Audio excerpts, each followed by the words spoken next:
Blog Talk Radio. Hello, world. You're listening to Open Money on Blog Talk Radio.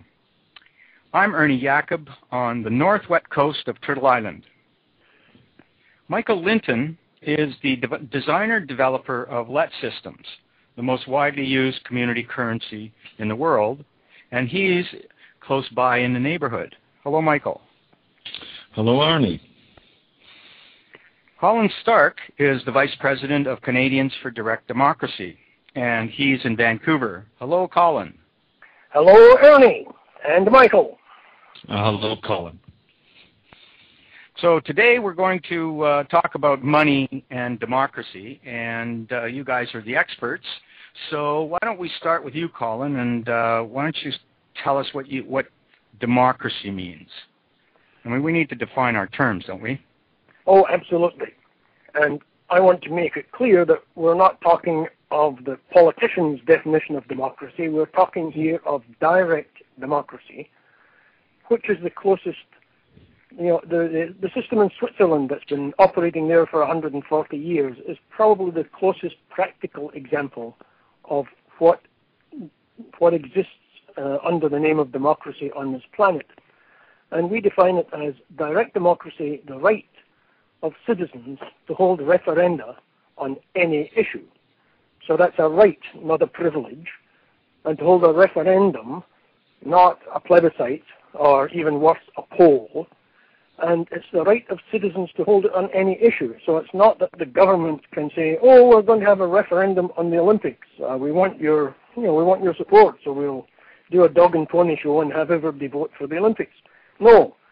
In Switzerland, 4 times a year, the citizens have the right to take any issue that a sufficient number of them want to sign up for and have a vote of the whole country or the canton or the district in which they live, and that vote is binding. It's a referendum. It's binding on the government, and they can overturn anything that the government is putting through. They can overturn it by a majority vote, a simple majority of 50% plus 1. So there's much more to it than that, but that's the simple definition. Well, it sounds delightful and wonderful, and we'll talk about why there's such resistance to it. Well, perhaps we might talk about what money has to do with it, which is your department, Michael. Money, community currencies, Let Systems. Well, I would echo very strongly Colin's ideas expressed about the rights of the individual. What can people do? What are they entitled to do? Now, whereas for a referendum, it's required that the government pays attention to the right of those of the individuals to do this.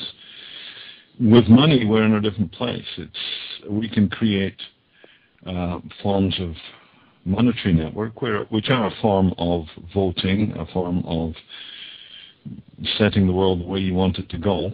You're applying your efforts to this rather than that, when you spend it on that rather than this or whatever. The way we spend our money matters. So if we can create community monies become, at various levels, different forms of voting system. Now, it's not so you vote, a mandate. You vote with your money. That's the basic point, and more deeply than I think people have generally realized. It's not like you're just betting on something, putting your money on this horse or something. It's that the world derives from the actions that we set in motion and the consequences and so much of that is driven by money and presently by a monopoly money. And the opportunity is hang on for a sec. What do you mean by a monopoly money? I mean a money that's monopolized by the nation states, the banking system.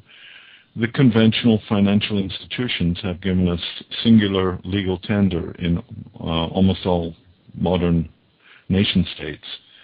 And that money has to be a monopoly in those countries, otherwise, well, if everybody was producing that sort of money, it would soon become totally worthless. So They're dedicated to singularity and control, as indeed are most governments in all respects. And which is of course anti-democratic, right, Colin? Oh, absolutely. Mm-hmm. But then, I mean, I don't want to get too deep too quickly, but as soon as someone says democratic in this world, you have to wonder, what do they mean by democratic? Because most people have been indoctrinated to think that we live in a democratic society. And you hear people saying that all the time, and nobody challenges. Well, but you're challenging it. Oh, absolutely. The other worst one is when someone says, well, our government is accountable to the people. Like, bullshit, if I'm permitted to say that on Blog Talk Radio. As soon as you hear the word democracy or accountability, you know that you're hearing lies. I hate to sound like a radical. Oh, go ahead. That's fine. You just go right ahead and be a radical, and I'll be the moderate here. So, Michael, what's money got to do with democracy? I mean, what's money got to do with the problem of democracy? Well, there's the current problem that democracy is a scam name provided to a bun fight where the winner takes all and the powerful are the people with control of the money. Basically, the corporates and the vested interests run the money. I remember at a conference in the States once on reforming election funding, and their slogan was "Get money out of politics." And my comment on the stage was that I thought most people went into politics to get money out of it. That was a wry sense of humor that was not greatly appreciated. But it's a game. It's who's in charge here. You know, manages the zoning laws or the tax regime or just the government grant systems. And it seems that people with money stay with money. Hence, the U.S. government sold itself to a low tax regime. Highest tax bracket in the States used to be 73%, but then under the spell of Reaganomics, the Milton Friedman stuff and all that excitement, they dropped the top tax bracket down into the 20s, where it still is, I believe, 28 or 32 or something like that. Well, this is just the rich get richer, and boy, do they like it. So they fund the political parties, so the political parties control the media, so the media brings in the vote. So we can either call it, it's certainly not democracy at the moment, and it's very clear that the competitive commodity money is a driving influence in the persistence of that style of pseudo-democracy. So Would that's you agree with that, Colin? Yeah, I mean, absolutely, Ernie. And we can, I'm sure we'll get very, very deeply into this, both from the money aspect and from the democracy aspect. But before we do so, I want to just make it clear, and I'm going to quote from a guy called Plato. I'm actually I've looking heard of at him. Yeah, he's been around for a while. Plato. Plato. He used to play for the Boston Red Sox. Yeah, that one. I'm reading from page 16 of the translation of Plato's Republic, and I'm not purporting to be a Greek scholar, but what the point I'm making is that this so-called democracy it's right in our language. It's basic to our education system. And here, 2,000 years ago, here's Plato speaking of democracy. He says he's sparring with Socrates, and he says, by saying that right with a capital R is, quote, interest of the stronger, and he explains this to mean that the ruling class in any state will forcibly exact a certain type of behavior from its subjects to suit its own interests. Morality is nothing more or less than the code of behavior so exacted. Now, he goes on to spend a whole chapter and a whole book on this, but I mean, I think we have to understand that what we have been taught since childhood to understand as morality is, in fact, a certain kind of behavior, including adherence to the money system, including adherence to the policeman, including adherence to the views of the Prime Minister. That is what we believe as human beings. We have been brought up to believe that that is morality, that is ethics, if you like. So it's so deeply rooted that it makes it difficult for any of us to understand what a totally free design of, say, a money system or a governance system that is democratic. We really don't know what it means. Well, yes, money trumps morality, I would say. What do you think, Michael? Well, yeah, in money versus morality, I'll bet on the money anytime. You know, it's not even by a short head. Win by a length. Yeah, the power systems tend to create systems to protect power systems. And money as the major mechanism of our socio-economic commercial world is the big prize. People who control the money seem to control the government, and people who control the government seem to control the money. And 90% of us are outside the core of the game, and too many of us are trying to get into it. That's part of the difficulty, is 80% of the society seem to be desperately anxious to get to the party rather than looking after the home. It's not about economy, it's about excitement and winning. And that applies to politics. Mm-hmm. So I think unless there's some shift in the monetary frame, there won't be much hope for the democratic, the real democratic. The corridors of power are currently occupied, and nobody's willing to leave. Well, let's talk about shifting the money frame, as you put it. What you're talking about is what this show is about, and that's open money. So perhaps you can give us a little intro to open money. Well, the basis of conventional money is that it's their stuff, and it comes from the banks and the central government and whatever, and that's the stuff we pass around. Now, as soon as you come up with a situation where I don't have any money to do a trade with you because I'm flat broke, is that when the world stops? I have no money, I cannot act, because I may have plenty of time, I may have plenty of skills. So how about I use your product? You sell me the loaf of bread or the barrel of beer, and I give you an undertaking that my time will be at your service or somebody else's at some time in the future. Now, particularly if the undertaking I offer you, the IOU some time, is understood to be transferable, so that if you actually want what Colin is offering, you can spend the money with him, because it is money. My promise to provide my time can be seen as a very simple and clear-cut form of monetary instrument. It's my promise, and it's now something that you use to get something from Colin, so that maybe Colin can get something from me. Now, that's nothing more than I've said, gee, I would love to pay you, Ernie, but I can't. I don't have any cash. Here's a promise of my time. You use that promise with Colin. Colin uses it with me. We're all happy. Now, we didn't have to ask anybody's permission to engage in that process of negotiating the gift of our services and times and the reconciliation of that amongst us.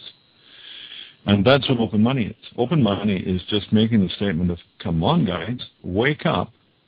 Money is what you say it is, and we can form little networks, big networks, cross-regional networks. We can use this method of sort of keeping score, because that's all it is. We're just tracking what we think things were worth and who gave them to what and wherever. It's a form of well, we'll get into the details of that a little bit later. I want to bring Colin back in. Colin, you know a little bit about this stuff. Did that make sense to you, what Michael just expounded on? Yes, absolutely. And to be devil's advocate to a small extent, let me just say that while I've known Michael for probably over 20 years and known of his strange theories for more than 20 years, and I understand them up to a point. I've never lived in an open money society, and in the back of my head, I'm still hearing little voices saying, yeah, that's all right, but money doesn't grow on trees. You've got to work for your money, and, you'll never get anywhere without working, and, you're a lazy bum, and what do you mean you should have a fair share? All of that stuff. And I think that's what Plato was getting at when he said that the rulers set up a system, and they call it ethics or morality, and we believe it, and we don't have any other language other than these little voices that go around in our heads. So, good point. Yeah, good point. And language is very important. That's what Orwell said. In 1984, the control of words was what the Ministry of Information was all about. Good plus good, ungood. Those were the words. Let's make things too complicated. So this is it. Languaging is a huge component of, well, one might nowadays in modern language talk about branding. How is a thing seen in the world? Well, it's often seen by the labels that have been attached to it and the associations people have accumulated around those labels. And around democracy, around money, about sex, drugs, and rock and roll. I mean, everybody's got opinions. Very deep, very personal, generally totally unexamined. And that's the way the power system would be quite happy to leave it. I mean, George Bush talks about democracy as though he means it. But, my God, what does he mean? Well, yeah, that reminds me of Lenny Cohen's song, Democracy is Coming to the USA. Brilliant, brilliant song. Yeah. So we've got to get the words to move. We've got to reclaim language in our conversation, in our rhetoric, in our writing, to encourage others to think beyond the boxes that they've been carefully and easily herded into. Well, and one of the things that you've been working on, and what you have been working on, is redefining the word money. Reclaiming it, yes. For instance, there's a lot of talk about, there's real money, and then there are these complementary social currencies, as though they were a little addition on the side, a little, tail fins on your Chevy or something like that. And the point and you as well, Ernie, we've been making for 10 years now, is that the origin of money is in the social act, not in the digging of a bag of gold out of some mountain somewhere, or in the declaration of a legal tender monopoly by a central authority. The bigger description of money is it's the promise we use to negotiate our gifts. And within that, conventional money is a subset, a degenerate aberration in the evolution of an intelligent social system. I think Plato would have gone for multi-currency open money if he had a Palm Pilot or a BlackBerry or something. He'd be right in there. But you don't think it would work with stone tablets? More difficult. It takes a lot of time. You've got to, mind you, got to carve the stone. I mean, first of all, you got to dig out the stone, then you got to carve it, then you got to haul it around. I mean, that's difficult. Yeah. So the technology is a lot easier than it was. But the principle remains. If you use your words with quality, if you say you're going to do something and then do it, and that becomes known, then that is a productive way of making your resources available to others who make their resources available to you in kind, in commonwealth. So I see open money as the set within which conventional money is a very small and hopefully diminishing subset, a crazy cancerous growth that really has nothing to do with with matching social world and the economic world to the physical and the personal. Okay, so you see these little, you say small and large networks that use community currencies as a means of exchange. You see that as scalable. Most people think of these things, as you say, social currency, a barter system. Ithaca hours is an example of the kind of community currency that people look at and see, oh, isn't that nice? We should have one with pretty pictures on our bills too, like Salt Spring Dollars, where they have artists create this beautiful money. Have you ever seen a Salt Spring Dollar, Colin? No, but I've heard it described, and as Michael was talking there, I was beginning to grasp what he meant by open money as something very basic, very comprehensive, in its essence, very simple. And the other part of me, the devil's advocate part, was remembering that just yesterday I spoke at a public meeting, just as someone from the audience speaking into the space created by a politician. And I spoke of open money and democracy, and it immediately got translated into cooperatives. And from there to Mondragon, the Spanish cooperative that has been so successful, and to Vancity, the cooperative in Vancouver that is in effect a bank. And I think that's about as far as most people can comprehend democracy and money, or open money. Yeah, they tend to think of, it's like in the Cowboys and Indians, with the white hats, bad hats, black hats, good guys, bad guys, as soon as you say something that's got a social or a broader thing, oh yes, like the co-ops, like Mondragon, and that's the only box they can put it into. It's still a fight, but you're fighting that way. That's the best they got for it. What was the meeting there, Colin? What was the gist of the world? The person speaking was actually speaking to the role of the corporation in modern society, and pointing out the theme of his talk was that corporations have gained power over the past 100 years, and that they are now threefold. They are legal entities, same as a human being.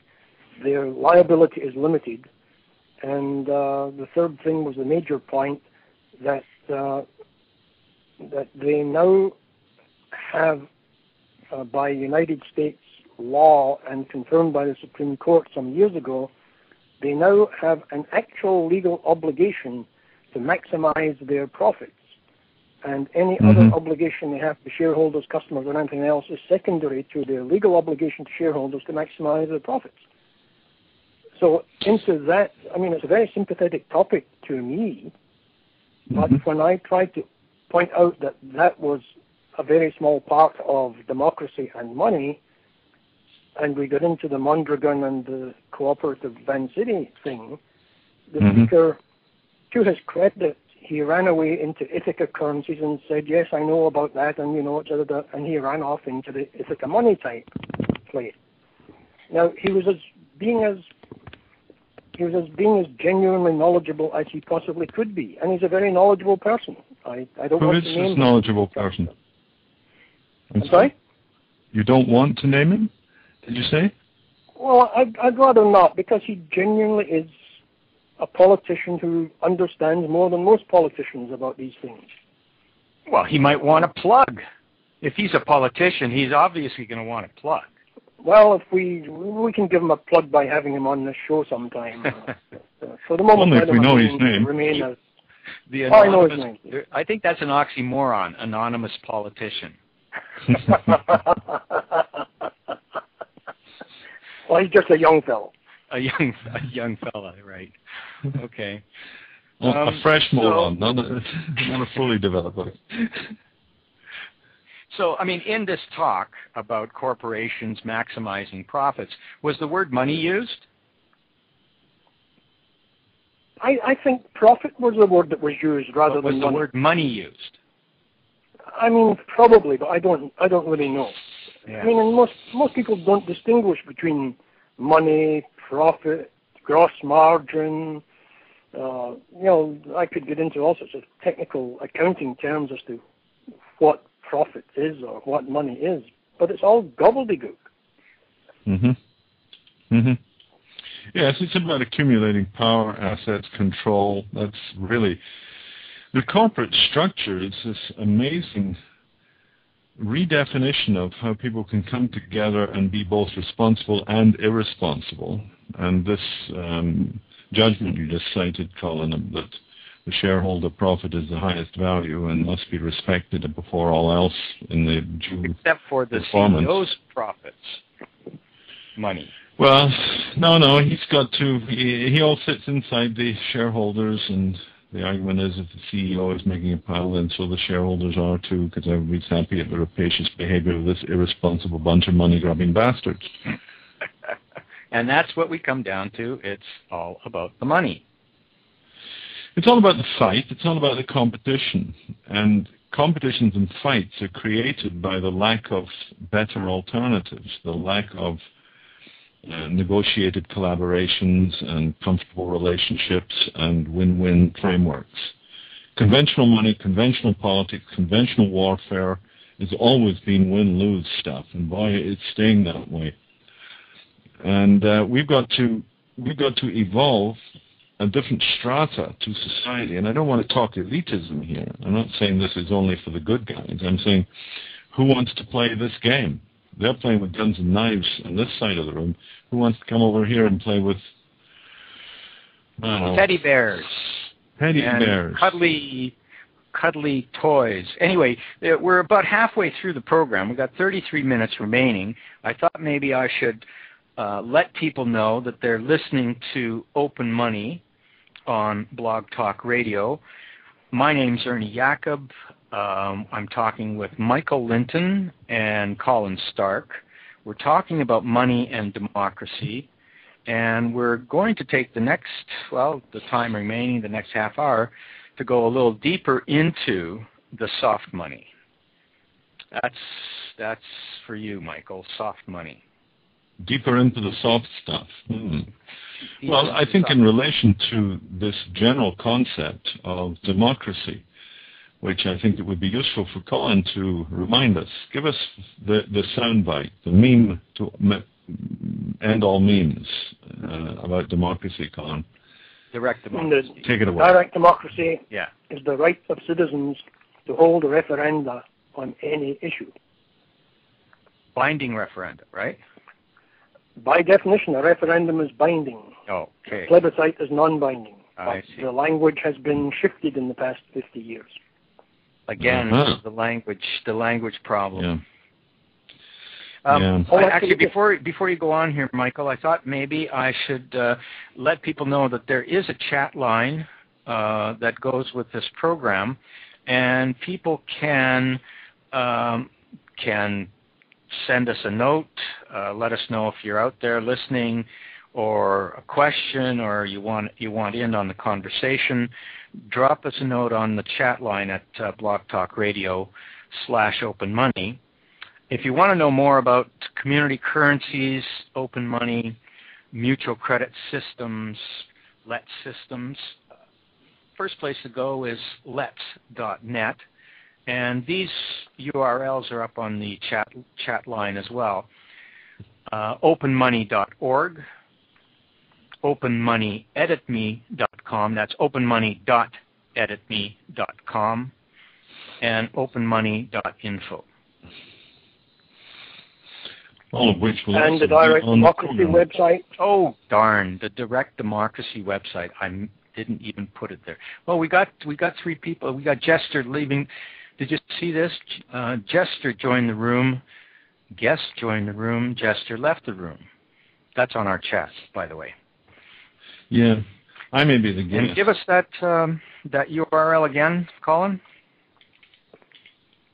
It's www.npsnet.com, npsnet.com/CDD, which is short for Canadians for Direct Democracy. And they can Google CDD as well. And you can Google Canadians for Direct Democracy, yes. Yeah. So that's npsnet.com/CDD. Right. Okay, over to you, Michael. Soft money. And I think perhaps even going right down to the very basic idea of a LET system where every account starts at 0, you go negative, you go positive. I think that would be useful to briefly talk about. Well, it's interesting because it was derived rather democratically. We run into this situation in Knox Valley where there was no appreciable amount of money around, and whole hordes of us were looking for ways to negotiate the wherewithals of, bread on the table, roof on the house, and how do we do this? And we realized we had to create our own neighborhood money, our community money. And then we had long discussions about how much we should create. We realized pretty quickly it was sensible to measure everything in dollars because everybody already did, and it would make accounting and pricing very clear to people. It's just a different measuring tape. The measure is the same. An inch is an inch, a dollar is a dollar. But we had to have our own measures, so let's have the Comox Valley dollar. Now, the first problem we came up with was how much of it should we make? Because we realized it's just paper. Okay, how much paper should we print and give ourselves to begin with? That was the big question. And we realized very quickly that $1,000 was too much for our confidence in the idea. People said, well, listen, just a minute, if there's 20 of us and we all have $1,000, that's 20,000. Well, I bet somebody pretty soon will end up with 15 of those. And the rest of us will be short of the money again. So what do we do? Or will the guy with 15 believe he can get value out of it, or will he panic and just dump it? Will there be a run on the money? There were so many questions people had about how stable is this total fictional game we set up. There wasn't much confidence. And we thought, okay, well, let's reduce it. Let's give each other $100 to begin with. And the answer to that was, well, what can you do with $100? It's nothing. Our economies at the moment run on, $50,000 per person in Canada, something like that. So here we were thinking that $100 would be a good number for the Comox Valley's currency. Didn't seem sensible. And then we finally realized that the truth of the matter was we had no money. We had no way to support or underwrite or put aside gold bars in the back room to substantiate this money or anything like it. We had none. That was the truth. There is no money. So if we started all in our network at 0, that was the truth. And then the person who goes negative, like in an overdraft, they've spent money, they've gone negative, the other person goes positive. That's how it looks. I go up, you go down, sort of thing, all across the network. The people who go negative have created money.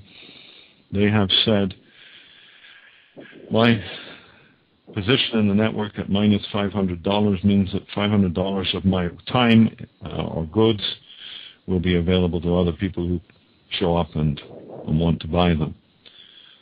So we make promises, and those are an extraordinary act of personal sovereignty and democracy and accountability. In fact, it creates a little self-managing community that doesn't have to have a hierarchy of control. It simply has to have a degree of self-awareness. And in most smallish communities, people know what's going on. People know who they feel good about, whose business is reliable, whose business is a little flaky, but he's a nice guy anyway, so we'll give him a bit of rope but not too much. And it's through those informal negotiations and personal relationships and experiences that the democracy of the local money system is self-defined. Now, it was quite curious that as soon as we put these things out and started talking about them, people wanted to form non-profit societies, form elections of the officers so that it could be democratic. And, of course, it became and go after grant money. Don't forget the grant money. Oh, well, those are all parts of it. But it came down to the systems became things that people wanted to control for a variety of reasons. They thought it would work better if it was better controlled, or there was a board of review, or there were credit limits, or there were reliable officers in the organization or something. They had all the ideas about this will work better if.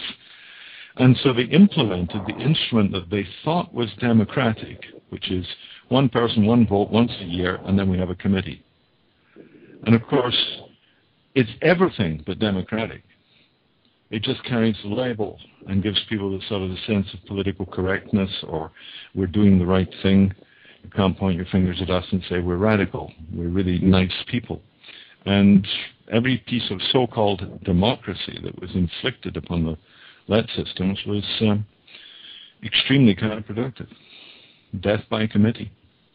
Death by committee. Now, Colin, death by committee, and I mean, what Michael has to say about LET systems starting up all over the place with these committees and boards of directors, which everybody would say, well, that's the democratic way. Do you agree with Michael's analysis? Well, I find it rather strange, frankly, Ernie. On the one hand, I've been through enough coercive organizations, typically in huge multinational corporations that I've worked for, and so-called democratic organizations, non-profits, etc., even churches, God forbid. And, I mean, what Michael says in practice, that is what happens. Now, is that because at basis, and I'm getting my feet into philosophy that I know nothing about at this point, but is that because we mistake, authority for truth, where we should really be recognizing that truth is authority? Or is it because individual people are psychologically incapable of not exercising control over their neighbor, that as soon as three people get together, one has to be the boss and the other two have to be subservient? I think we're getting into some pretty deep philosophical, psychological ground here. I would say it's a common social construct that if there's something that has a quality of value to it, a good thing, a good place, a good cow, a good game, a good business idea, then there's a tendency for all sorts of people to worry about losing it. It's always the loss. It's not often I want to win at this and be in charge. There was very little venality, for instance, in the LET system stuff, a bit around the grant applications business, We'll do it our way and we'll do it in secret and we'll call it democratic and so on. But more typically, all that was happening in these Mothers Institute type LET systems was that people feared its apparent lack of structure and control.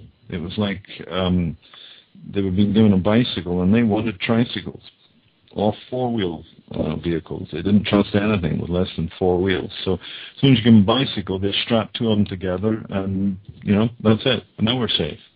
It's just a knee-jerk reaction to, if it's a good thing, we'd better have control of it. Well, and if it's a collective thing, than if it's a collective thing, there's a network, there's a group of people, like the first LET system in the Comox Valley, there are people all over the valley who get accounts in the LET system that start at zero, and they start trading, they start buying things from each other. If you hadn't been there, the way they would approach that would have been to have formed, first of all, to form the committee, and then the nonprofit incorporated structure that the annual elections. There would have been annual elections. Yeah, and all of those things, and this is what happened to a lot of the LET systems that were started as a result of the one that you created here in the Comox Valley. They started all over the world. Yeah, it was just generally understood. You can't do that. You can't have a free form of self-organizing social behavior. That's not right and proper. It's a void. Well, you can you? Yes, you can. Obviously, evidently, we've found that to be absolutely so. You provide a system of relationships, a set of agreements, and a facility for enabling those to happen, and nobody needs to organize it, manage it, or control it at all. Generally, because God, that raises the specter of bloodless technocrats and